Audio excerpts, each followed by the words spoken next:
Assalamu alaikum dear students, welcome in AppSex online sport program. My name is Muhammad Arslan Shafiq and welcome in class. So students, today we will discuss switch statement and what is switch statement in C language. Switch statement basically आप लोगों के पास if else if की तरह का ही जो है वो आपके पास स्टेटमेंट है। इसको हम उसी की जो है वो जगह पे इस्तेमाल कर सकते हैं जहाँ पे आपके पास मल्टीपल ऑप्शंस आ जाए और आपने उनमें से किसी एक को चूज़ करना हो।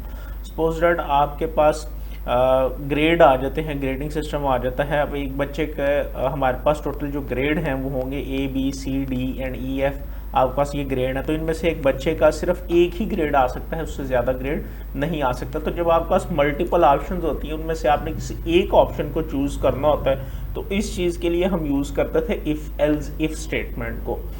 जिन लोगों को इफ़ एल्स इफ़ में कन्फ्यूजन है, इससे लास्ट वाला प्रीवियस लेक्चर जो है वो आप देख सकते हैं इफ़ एल्स इफ़ का। उसमें बड़ी डिटेल से डिस्कस किया था हम लोगों ने, मल्टीपल जो ऑप्शंस होती हैं उसको हम किस तरह सॉल्व करते हैं। तो स्विच स्टेटमेंट भी मल्टीपल ऑप्शंस के लिए हमारे पास दूसरी ऑप्शन है, हमारा बी प्लान है। ये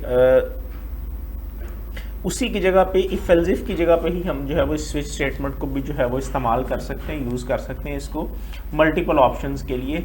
इसका सिंटैक्स हमें थोड़ा सा समझना पड़ेगा, लेकिन सबसे पहले मैं आपको ये बता दूं कि स्विच स्टेटमेंट और इफ एल्स इफ में थोड़ा सा डिफरेंस है। इफ़ एल्स इफ़ जो है वो आपके पास वो लेस देन और ग्रेटर देन वाली कंडीशन जो है वो उसको भी सेटिस्फाई करती है, मतलब कि उसके ऊपर भी वर्किंग करती है। जो स्विच स्टेटमेंट है ये सिर्फ और सिर्फ इक्वल वाली कंडीशंस के ऊपर चलती है कि एग्जैक्टली हो, यानी कि इफ़ एल्स इफ में हम कह सकते हैं कि अगर आपके पास मार्क्स जो हैं वो 100 से कम है और 80 से ज़्यादा है, तो यहाँ पे लेस देन और ग्रेटर देन वाली कंडीशन आ गई कि 80 से ज़्यादा वाले और 100 से दरमियान लेस वाले जो है वो मार्क्स वो अगर आ जाते हैं तो उनका A+ ग्रेड होगा। अब वो वाली जो कंडीशन है वो हम स्विच स्टेटमेंट में यूज़ नहीं कर सकते, ये स्विच स्टेटमेंट की लिमिटेशन है। स्विच स्टेटमेंट हम क्या कर सकते हैं, सिर्फ और सिर्फ जो इक्वलिटी वाली है कि अगर आपने जो है वो आपके मार्क्स 80% हैं तो फिर आपका A ग्रेड होगा, 81 को वो कंसिडर नहीं करता। तो ये स्विच स्टेटमेंट ये इक्वलिटी वाली जो कंडीशन होती है उसको लेके तो जो उस पर ऊपर जो है वो प्रोसेस करती है, अपना काम करता ही।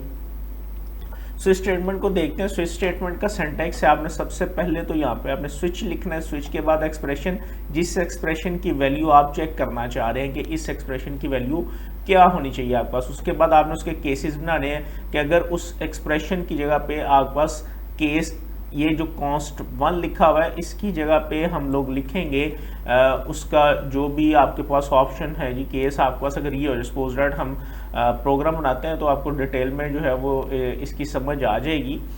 एक्सप्रेशन में आपने वेरिएबल देना है जिसकी वैल्यू को आपने चेक करना है। उसके बाद आपने उसके केसेस बनाने हैं। कॉन्स्ट 1 की जगह पे आप लिखेंगे वो वैल्यू जिसको आपने चेक करना है कि अगर उस वाली वैल्यू के इक्वल हो तो फिर आपके पास ये वाली जो स्टेटमेंट्स हैं वो आपके पास रन होंगी। उसके बाद यहाँ पे हम ब्रेक स्टेटमेंट का यूज़ करते हैं यहाँ पे, फिर उसके बाद ब्रेक लग गई यानी कि ये बाकी वाली जो नीचे वाली स्टेटमेंट्स हैं वो ना चले। इसी तरह हम अगला केस बनाएंगे, उसके अंदर भी उसी तरह आपने दूसरी वैल्यू जो चेक करनी है कि क्या वो उसके इक्वल है। अगर वो इस वाले कॉन्स्ट 1 यानी कि आपने जो पहला केस बनाया था उसके इक्वल नहीं है तो वो दूसरे वाले केस को चेक करेगा, इसी तरह तीसरे केस को चेक करेगा और सो ऑन चलता जाएगा जब तक वो सारे केसेस जितने भी हमने बनाए हैं वो चेक नहीं कर लेता। सपोज दैट आपकी जो स्टेटमेंट थी वो सेकंड वाला जो केस है उसने चेक किया तो उसको सेटिस्फाई कर गया कि वो यही केस था हमारे पास कि वो यूज़र ने ये वाला नंबर एंटर किया है, तो उसकी जो स्टेटमेंट है वो प्रिंट होने के बाद वो ब्रेक वाला कोड चलाएगा। ब्रेक का मतलब है कि इसके बाद बाकी वाले जो केसेस हैं वो चेक नहीं होंगे। अगर हम यहाँ पे ब्रेक स्टेटमेंट यूज़ नहीं करेंगे तो वो सारे केसेस जो है वो चेक करेगा। तो इसलिए हम ब्रेक स्टेटमेंट हर केस के बाद लगाएंगे कि ब्रेक का मतलब कि इस पूरे के पूरे जो आपका स्ट्रक्चर है स्विच स्टेटमेंट का इसको वो तोड़ दे और इस स्ट्रक्चर से बाहर आ जाए। यहाँ पे दो जो है वो हमारे पास यूज़ होते हैं, एक आपके पास ब्रेक स्टेटमेंट यूज़ होती है और एक एग्जिट होता है। एग्जिट का मतलब होता है प्रोग्राम कोई बंद कर दे, और जो ब्रेक स्टेटमेंट होती है इसका मतलब है कि स्ट्रक्चर को सिर्फ ख़त्म करके स्ट्रक्चर के बाद वाला जो कोड है उसको जो है वो आगे कंटिन्यू करे चलाए। अगर आपके पास ये सारे के सारे केस सेटिस्फाई नहीं होते, now we see it in Dev C++। Program की मदद से, प्रोग्राम की हेल्प से हम इसको समझने की कोशिश करते हैं। तो मैंने यहाँ पे आपके पास डेव C++ जो है वो उसको ओपन कर लिया। सबसे पहले आपके पास उसी तरह #include stdio.h कोना यू डॉट एच आपने दोनों हेडर फाइल्स इंक्लूड कराई, फिर आपने मेन वाला फंक्शन स्टार्ट किया और मेन वाले फंक्शन के अंदर जो है वो हम अपना कोड उसको रन करेंगे, कोड को चलाएंगे। तो सबसे पहले एक सिंपल सी प्रोग्राम आपकी बुक वाली एग्जांपल से ही जो है वो हम समझने की कोशिश करते हैं। तो मैं यहाँ पे एक इंटीजर टाइप का वेरिएबल ले लेता हूँ x, सिंपल सा एक मैंने इंटीजर ले लिया x। प्रिंट एफ करवा देते हैं यूज़र को कि आप इसके अंदर वैल्यू जो है वो एंटर करें, एंटर द नंबर 1 और 2। आप 1 और 2 दोनों में से कोई नंबर जो है वो आप एंटर करें। हमने एक नंबर यूज़र से एंटर करवा लिया, इसको डिस्प्ले करवा दिया मैसेज। अब इसको इसके अंदर जो है वो स्टोर करवाने के लिए हम स्कैन एफ का फंक्शन इस्तेमाल करते हैं। तो चूंकि हमने इंटीजर की वैल्यू जो है वो स्टोर करवानी है, तो उसके लिए हम %d जो है वो उसको यूज़ करेंगे, %d, और जिसके अंदर हमने स्टोर करवानी है एंड x, एंड ऑपरेटर लगा के इसके अंदर स्टोर कराएंगे। ये सारा बेसिक आपने पढ़ा हुआ है, मैसेज डिस्प्ले करवाना और वैल्यू इनपुट करवाना और आउटपुट करवाना। ये दोनों चीज़ें हमने लास्ट चैप्टर में पढ़ी थी, प्रीवियस चैप्टर में सॉरी पढ़ी थी। अब ये वैल्यू हमने एंटर करवा ली, इसी पे स्विच स्टेटमेंट लगाते हैं कि अगर यूज़र 1 एंटर करेगा तो हम बताएंगे भाई आपने 1 एंटर किया, अगर वो 2 करेगा तो हम उसको कहते हैं जी आपने 2 एंटर की है, और अगर वो कोई और नंबर करता है एंटर तो फिर हम उसको मैसेज डिस्प्ले करवा देंगे कि आपने जो है वो रॉन्ग नंबर जो है वो आपने एंटर किया, आपने जो बताया गया था आपने उस नंबर को एंटर नहीं किया। तो स्विच स्टेटमेंट, स्विच लिखना पड़ेगा आपको, स्विच, और ब्रैकेट के अंदर आपने जिसकी आपने वैल्यू चेक करनी है। तो इस केस में हमने नंबर एंटर किया था x के अंदर, तो हमने इस x की जो वैल्यू है वो हमने चेक करनी है कि क्या वो 1 है या 2 है।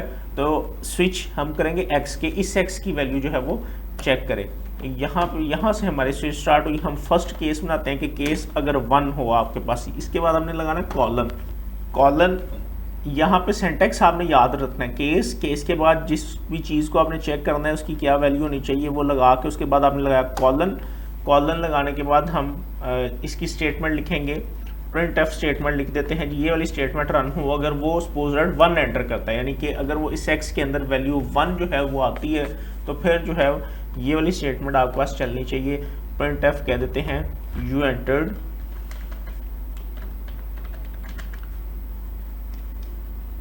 1 सेमीकोलन एंटर, और इधर आपने ब्रेक लगानी है सेमीकोलन, इसके बाद भी सेमीकोलन आएगा। इसके बाद दोबारा से आपके पास बनेगा केस, एक केस आपका कंप्लीट हो गया। केस के बाद अब हमने चेक करना है कि क्या उसने 2 एंटर किया, तो 2 लिखेंगे, 2 कॉलन लगाने के बाद दोबारा से हमने इसी चीज़ को जो है वो रिपीट करना है। अब यहाँ पे हम लिख देते हैं यू एंटर 2। अब उसने 2 एंटर किया अगर उसने केस 2 था आपके पास।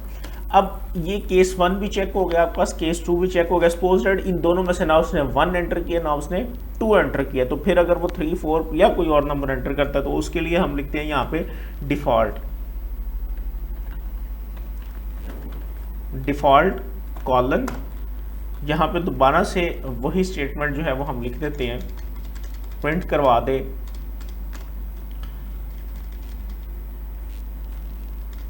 Wrong input. यहाँ पे हम जो है वो इसको प्रिंट करवा देते हैं। इसके बाद आपका प्रोग्राम ख़त्म, गेट ch लगाएंगे हम और यहाँ पे आपका प्रोग्राम ख़त्म। इसको कंपाइल करना है। यहाँ पे हमारे पास एक एरर आ गया, मैंने मिस्टेक कर दी, प्रिंट एफ नहीं लिखा यार। यहाँ पे भी हमने प्रिंट एफ जो है वो उसकी एक मिस्टेक की है। इसको रन करते हैं। आपके पास मैसेज डिस्प्ले हो गया, एंटर द नंबर 1 और 2। तो मैं एंटर करता हूँ यहाँ पे, सपोज 1 एंटर करता हूँ। यहाँ पे अगर हम 1 एंटर करते हैं तो देखें मैसेज डिस्प्ले हो गया यू एंटर 1। दोबारा से इसको मैं रन करता हूँ, 2 एंटर किया, आपके पास मैसेज आ गया यू एंटर 2। दोबारा से अगर इसको मैं 5 लिख के रन करता हूँ तो यहाँ पे आप देखें रॉन्ग इनपुट के अगर आपने 1 2 और उसके अलावा जो है वो आप कोई भी नंबर एंटर करेंगे तो वो आपको डिस्प्ले कर देगा कि आपके पास रॉन्ग इनपुट है। यहाँ पे एक और बात आपने याद रखनी है कि जो डिफ़ॉल्ट है ये डिफ़ॉल्ट आपके पास इसके बाद आपके पास ब्रेक स्टेटमेंट नहीं लगेगी, ये बात आपने याद रखनी है। ये आपका था सिंपल स्विच। इसके बाद हम जो है वो आपकी बुक से देखते हैं एक और प्रोग्राम। ये फर्स्ट वाला प्रोग्राम था आपका। सेकंड वाले इस प्रोग्राम में देखें वो कह रहे हैं कि आपने ग्रेड जो है वो एंटर करना है। यहाँ पे अब आपने एक बात नोट करनी है, एक और बात आपने याद रखनी है कि अगर आपके पास इक्वलिटी में ही आपके पास जैसे ये ग्रेड है, ग्रेड ए अगर आपके पास होता है, यहाँ पे हमने क्या किया एग्जैक्टली सेम वही वाला प्रोग्राम है। 4 टाइप का हमने ग्रेड ले लिया, 4 टाइप का हमने जो है वो ग्रेड लिया, ग्रेड को यूज़र से एंटर करवाया, वो हमने इस ग्रेड वाले जो था इसमें वेरिएबल ग्रेड हमने रखा हुआ था उसके अंदर उसकी वैल्यू एंटर करवा ली। अब वो या तो A B C D E F जो भी जो है वो एंटर करेगा, हमने उसके कमेंट्स देने हैं। अगर वो ए एंटर करता है तो आपको कमेंट देना है एक्सीलेंट, बी एंटर करता है तो आंसर आएगा जी वेल डन। उसके बाद देखें ब्रेक स्टेटमेंट लगे या आप नेक्स्ट लाइन में लगा लें, या जहाँ पे ये सी लैंग्वेज के अंदर सेमी कॉलन आ जाता है वहाँ पे हमारी लाइन ख़त्म हो जाती है। इसके बाद नई लाइन है, चाहे आप एंटर करके नेक्स्ट लाइन में ला के लिखें या उसी के आगे लिखते हैं, कोई इशू नहीं है। अच्छा, यहाँ पे ये बात जो है वो बड़ी ज़रूरी है, आपने याद रखनी है कि केस सी और डी यहाँ पे इकट्ठे आ गए हैं। इट्स मीन डैट कि सी और डी आपके पास इन दोनों का जो आंसर है वो सेम है।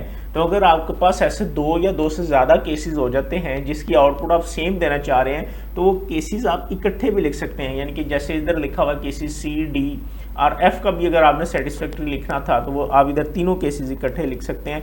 यानी कि अगर यूज़र सी या डी एंटर करेगा तो उसके लिए वो जो आउटपुट आएगी वो सेटिस्फैक्ट्री ही आएगी, सी के लिए अलग, और यहाँ पे एरर नहीं आएगा, मतलब कि सी और डी के एक ही ऑप्शन है। तो इसलिए हम जो है वो सी डी का इकट्ठा भी आप इसको लिख सकते हैं। तो इस प्रोग्राम को आपने प्रैक्टिस करनी है और इसको जो है वो प्रैक्टिस करके सी लैंग्वेज के अंदर आपने मुझे सेंड करना है, ये आपका रिटर्न वर्क है। Thank you very much.